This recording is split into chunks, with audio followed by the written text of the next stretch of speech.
In Magic the Gathering, there is a card called Gravecrawler. I won't explain all the mechanics of it, but if you look at just the art and the little numbers on it, it probably doesn't look like much, even if you're not overly familiar with the game. It's so small that a new player might just completely write it off upon first seeing it. It costs only 1 mana, but dies super easily, being just a tiny, flimsy little creature. Yet, this decrepit, shambling corpse is a staple in many zombie decks because its text allows it to be incredibly useful outside of combat. It's a body that can be sacrificed for other effects, like drawing cards, gaining life, or triggering other card effects, making it something called a combo piece, where playing it gives a player a lot of options for its utility. You probably see where I'm going with this in a video with Mark Kern in the thumbnail. Around the spring of 2024, Mark Kern, better known by his aliases Grums or the Wet Milk Bottle Bandit, declared a holy war of sorts against the woke mind virus in the gaming industry. This was his way of glomming onto Gamergate 2, a poorly conceived and loosely organized group of people who really got mad about the woke mind virus in their games. Previously, he had also locked into the original Gamergate in 2015. The controversies, if you can call them that, which led to this movement, were primarily kicked off by the usual crowd of vaguely right-leaning internet complainers drawing attention to Sweet Baby Inc., a consulting group that was linked to several well-known games. Some of those games had sold well. Some did not. Some of them Sweet Baby had a bigger hand in, some they had less. In none of them did Sweet Baby Inc. do anything other than help edit and focus the scripts and design, because they're a consultancy firm, not a developer. As I discussed at length in the Synthetic Man video, Sweet Baby Inc. also didn't receive any kind of funding from massive companies like BlackRock because it doesn't get funded, it gets paid through contract work. Now, none of these very simple facts stop the narrative that took over from being various shades of bullshit about Sweet Baby Inc. being the reason that certain games failed, or more damningly for people who live in basements, that they had been made woke in the first place. And you might ask yourself, well, what was so bad about these games? Well, usually to these people it was the aforementioned wokeness. To people who aren't terminally online, these people think literally any kind of representation of other genders, skin colors, ethnic or religious backgrounds is wokeness. The commanders at the helm of this uncoordinated nerd brigade must have felt like they were going to deliver a competent Gamergate sequel, taking just a slightly different approach, focusing on different characters and coming 10 years after anyone should really care. I'm willing to bet they were hoping for a kind of 300 Rise of an Empire situation, or at best, a Sin City a Dame to Kill For, but it was more of a Dogs and Cats, Revenge of Kitty galore in the end. Smash JT, Asmongold, Endymion, and a bunch of other whinging charisma voids joined the chorus alongside Grums to support the calls to get wokeness out of games, and with these intellectual powerhouses at the helm, well, it hasn't gone well. The original Gamergate wasn't exactly known for its academic rigor, fairness, level-headed leadership, or even much of a structure to begin with. While there were people earnestly trying to push back against what they saw as unfair treatment and a need for, say it with me now, ethics in game journalism, the majority of people who ended up waving the Gamergate banner online were simply in it to harass women or anyone they arbitrarily defined as SJWs. There's debates to be had about how serious people were about their talking points, or how many were just using the broad movement as an excuse to harass others. Now, it didn't help that there were legitimate opportunists in the pro-SJW side, like Brianna Wu, who used the harassment to get a wider spotlight and then used that to push for more money to do things like fighting harassment. I will talk extensively about Brianna Wu and her lies in an upcoming deep dive I've been working on, so if you also have her blocked on Blue Sky, please feel free to subscribe and stick around for that video. But for now, it's enough to say that there were some legitimate complaints, but whatever legitimacy the movement had was drowned out by the constant cacophony of harassment, death threats, doxing, bomb threats, and more from people who wanted SJWs out of their video games. So in the end, it became a self-defeating war as the industry and even Gamergate's victims just kind of moved on, leaving these forum warriors to become more embittered towards the woke media landscape. The interesting difference, however, is that terms like woke weren't in the broad lexicon back in 2014 or 2015. It wasn't until well into Trump's first term that it became the term du jour for people who can't look women in the eye to describe video entertainments what have a black person in them. And that's probably because even before Trump's first term, Gamergate was wrangled from just a broad ethical movement, to use their terminology, instead being shifted into a explicitly political one.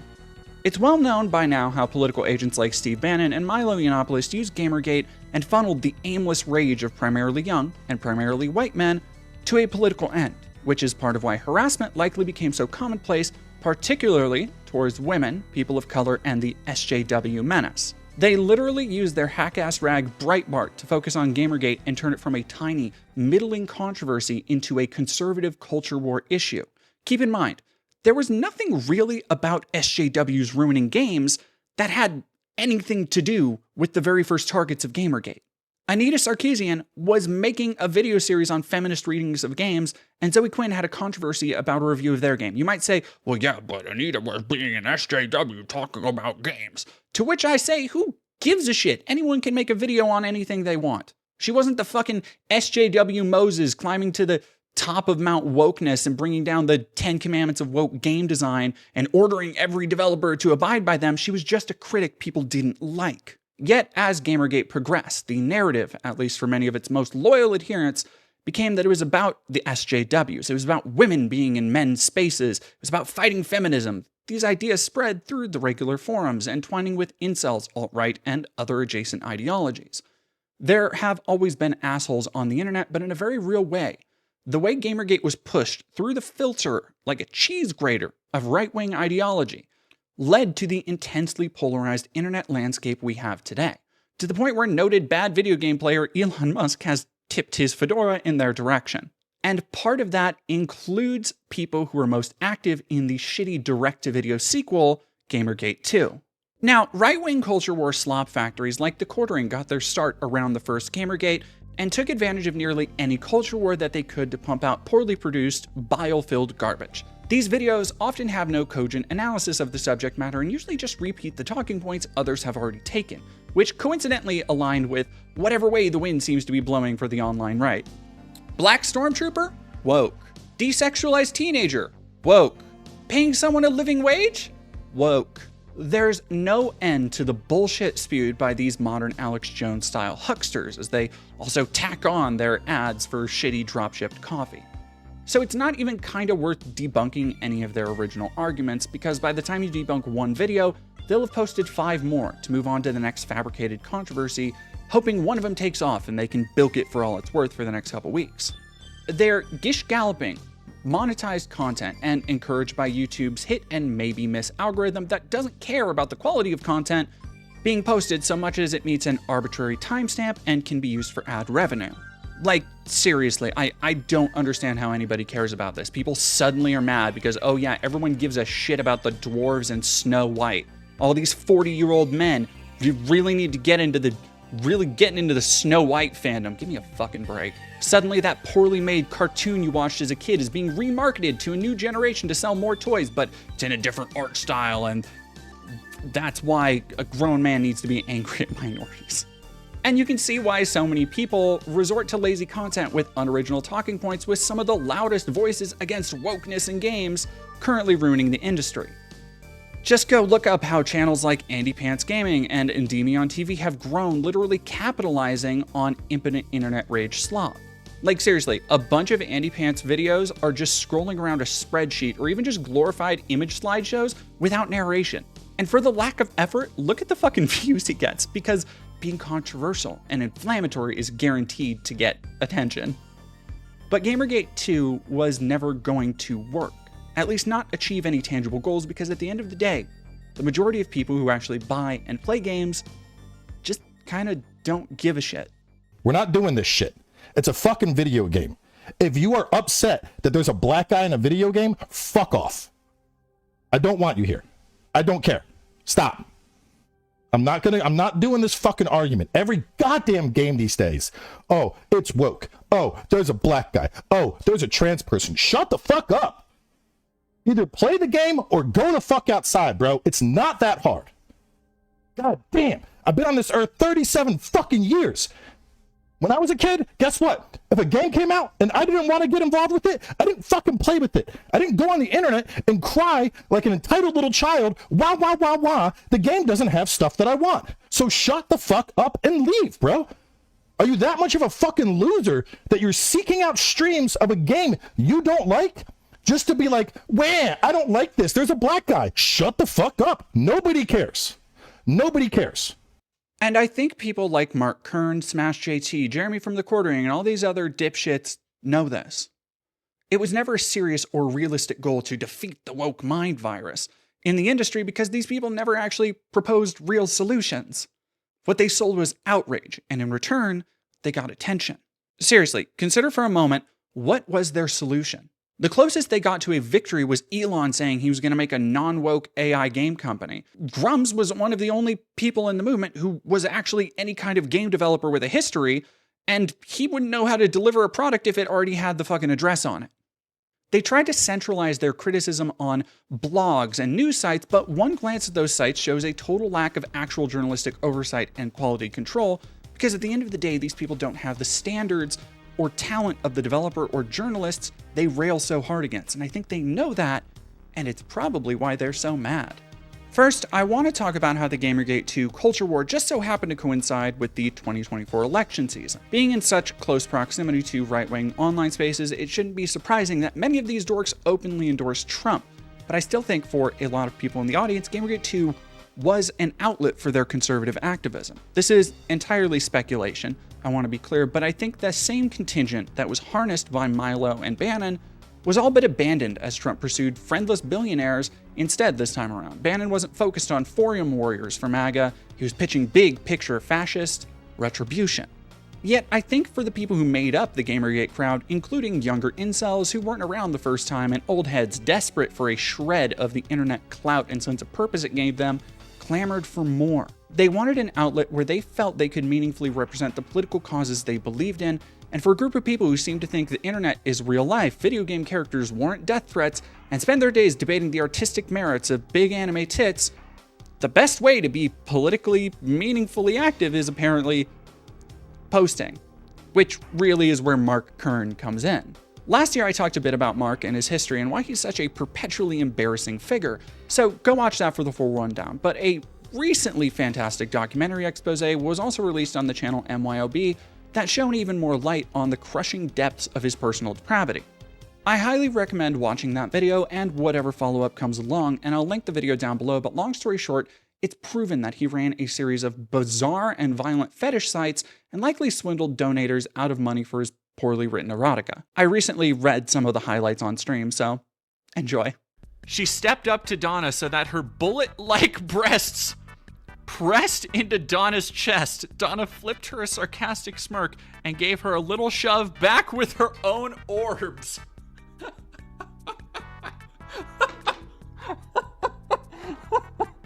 Oh. Carmen and Donna pushed and rubbed their tits against each other in a little game of breast-to-breast sumo. The swishing of their spandex swimsuits as their breasts collided could be heard above the whisper of waves, punctuated by an occasional soft gasping from one girl or another as their hardened nipples found their mark. I want to fucking cry. I want to fucking cry, man. That's their hardened nipples. Their hardened nipples found their mark. Leaned forward to whisper something in Carmen's ear. Whatever she said was the wrong thing. Couldn't think of a thing for her to say. Couldn't think of just a thing, just a one thing. For Carmen's face turned red, and letting out a shriek, she managed to topple Donna into the nearby By the way, it bears repeating. These are the kind of stories that made up the content that Mark Kern wanted to charge people for. This is, of course, not surprising given that his only real game project, Ember, seems to be only a money-making scheme. By the way, Mark, 8 is not a B. It would be pronounced Emater.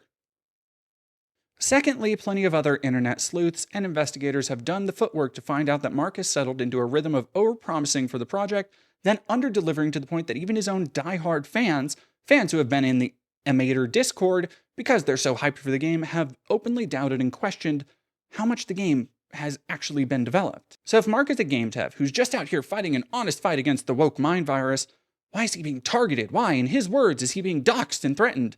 Neither of which he ever supplies actual evidence for, by the way. But the reason that he's being targeted is because he just won't stop posting and actually work on the fucking game. Mark? Remember when I talked about Gravecrawler earlier? How it's useful as a combo piece, but doesn't do much on its own. That's a good way to think about Grums and really the entirety of this Gamergate 2 movement. People like Grums are combo pieces that on their own are just tiny little do-nothing creatures. But they keep coming back because they're useful for others. They're useful as little distractions, as triggers for other arguments and targets. Which is why, regardless of success of Gamergate 2, these shambling basement dwellers will keep rising from the depths to keep being cycled through the same shit over and over. It's all they can do. So you have this contingent of chronically online people who are mad at the nebulous woke mind virus, yet don't have any real political movement to get behind. And you have content creators who get more attention, money, and clout for painting targets. That's basically Gamergate 2 in a nutshell, and why it failed to produce any tangible results. Last year, I did a stream where I basically said I wasn't going to talk about this collection of dorks unless something changed or shifted because the game plan was so incredibly transparent. It's the same one channels like the quartering used for the last decade to maintain relevance. Find something that can nebulously be called woke, rally against the game, and if it's popular, you act like it's not. If it isn't popular, you say go woke, go broke, rinse and repeat. Throughout last year, we saw it happen with Dragon Age Veilguard, Assassin's Creed Shadows, Flintlock, Dustborn, and a bunch of other middling games I can't remember but probably aren't worth getting that mad over. As a gamer myself, some of these games I liked, some of them I didn't. I didn't like Dustborn, for example. I thought it was laughably preachy. I didn't care for Flintlock, but I thought I had cool jumping mechanics. I quite enjoyed my time with Dragon Age Veilguard, and I haven't played Assassin's Creed Shadows because I've been too busy. But of all these games, the big one they were focused on was Assassin's Creed Shadows. They crafted intricate narratives about how it was disrespecting Japanese culture and history, and then just didn't really care every other time that had ever happened in a video game. The endless stream of racist memes that took over any spaces these people interacted with as a bunch of people with anime body pillows of underage characters suddenly became accredited scholars of Japanese antiquity. They didn't have any problem with the myriad characters in anime and video games meant to represent Yasuke before this, because it isn't actually about the principle, it's about virtue signaling. That's all this is, by the way. The people who once so proudly railed against SJWs for being annoying, preachy virtue signalers have become exactly what they fought against, unable to broach any complex subject without inserting their incomprehensible politics in a series of dog whistles only recognizable to other dorks who all watch the same slop and all use the same talking points. It's part of why the incredibly middling game Stellar Blade became a bizarre gooner rallying cry, because to them it was virtue signaling that big anime titties were important culturally or something. They didn't need to play the game, they didn't need the story of the game to be good or interesting, they just wanted representation for the incredibly shallow ideals they thought were worthwhile, in this case being tits. And all the while, let's not forget about Grums, who was posting through it all year. Grums, too, gained a whole new cache of internet clout, particularly on Twitter, where he's directly interacted with Elon Musk several times, even calling Elon's attention to the woke mind virus in gaming, enough that Elon claimed to be starting a game studio with AI.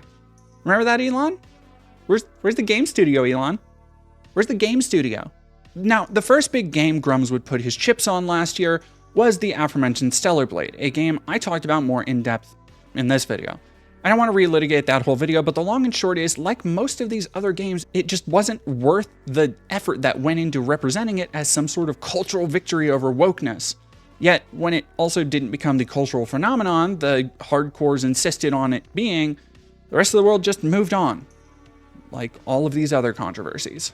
The controversies would skip one to another, focusing primarily on any game with a person of color, queer person, or even just having to fabricate controversies with games that allowed you to make your own character. Every big game, before it even hit shelves, seems to have one of these dorks loudly exclaiming through a YouTube thumbnail that it's gone woke. So if the entire industry is woke, what are you fighting against? Like, I know the reason they keep putting out garbage like this, because money. But I genuinely don't see any fire in any of them anymore. If I had to speculate, it's probably a mix of the disastrous results and social pushback against the conservatism they spent the last year advocating, but also because they pushed everything they had onto Assassin's Creed Shadows, and it didn't matter. You can sit and say, oh, the game still hasn't broken even, and that's not surprising, but has nothing to do with it going woke and broke, because the only thing it broke was record sales for the series, as shown by sales on the PlayStation Store. Now, if there's a reason Assassin's Creed Shadows might have to do better than this to break even, it's because of how scuffed the industry and its development pipelines are. Here's how you can tell how little these dorks know and care about the game industry, by the way. You never hear them talking about how devs shouldn't have to crunch, how budgets and scope for games have been blown so far out of proportion to meet shareholder bullet point demands. You don't hear them proposing solutions for the workers or advocating that game budgets be shrunk to deliver more of the smaller, more intricate games that we saw during the Xbox 360 days. You know, the games they constantly talk about being better than the woke open world slop we get now. The reason those games were more focused and more intricate was because they had smaller, more focused teams, smaller development scopes and goals. Every Call of Duty wasn't 3 different kinds of live service game with a tacked on campaign. It was a solid campaign and a solid multiplayer. And all of those games are still replayable to this day, by the way. Now, these are problems that have been growing in the industry over the last decade and a half in particular, as more and more legendary studios are swallowed whole by, for example, the Call of Duty machine, or EA spending the mid-2010s closing down some of the most iconic developers of all time. Think back to some of Square Enix's baffling estimates for sales for games like Tomb Raider. But you won't hear any of this context from Gamergate 2 in the conversation about Assassin's Creed Shadows, the latest in a series of massive open-world games packed with content and made by hundreds of people. The context of these massive games needing to be so insanely profitable because they're so insanely expensive to make to be gauged a success for the shareholders. Because context doesn't matter. And to them, how much a game sells is apparently the only surefire metric of how good something is. Because they don't actually care about games outside of it being a product that they can consume. That's really what it comes down to. And for all the vitriol and posting they tried to throw at Assassin's Creed Shadows, the actual buying market didn't really care. People saw a game they thought looked neat and they bought it. It's simple as that. And at the edge of an economic downturn, rising game prices, a hellish job market, and about 1,000 other things most adults are worried about, it's not really fair to chalk up a tentpole release's sales, success, or failures to go woke, go broke. Most normal adults realize this. And here's where I come back to this idea of not covering the Gamergate 2 business until something changed or shifted, because I think with Assassin's Creed Shadows out, something has. It was always kind of this end boss, this faraway goal they could rail against, but it's here and their attacks did nothing. So now they're left with a legion of people who are probably realizing they spent all this time caring for nothing. Or at the very least, they are starting to see how plain the grift is for people like Grums, how easily people like Smash JT move from one fabricated controversy to the next. Some of these folks will think these people aren't actually radical enough, and they'll go deeper down the conspiracy wells of 4chan and Kiwi farms, withdrawing the foot soldiers of this online movement back to the vile breeding vats from whence they spawned. But my sincere hope is that most of them realize how their anger, likely at other circumstances, was weaponized by bad faith actors who only presented a funnel for that rage that benefited those actors and people like them. These people never believed with any conviction about a fight against the woke mind virus, because if they truly believed, they'd have tried starting more studios, advocating for changes in the industry's business practices, or done literally anything other than just regurgitate the same slop over and over and posting to Twitter. They had nothing to lose, but everything to gain by painting these targets, and in the short term, it benefited their channels and what clout they could scavenge from each other. But in the long term, Gamergate 2 has already fizzled out, and its brief existence accomplished nothing more than fighting against shadows.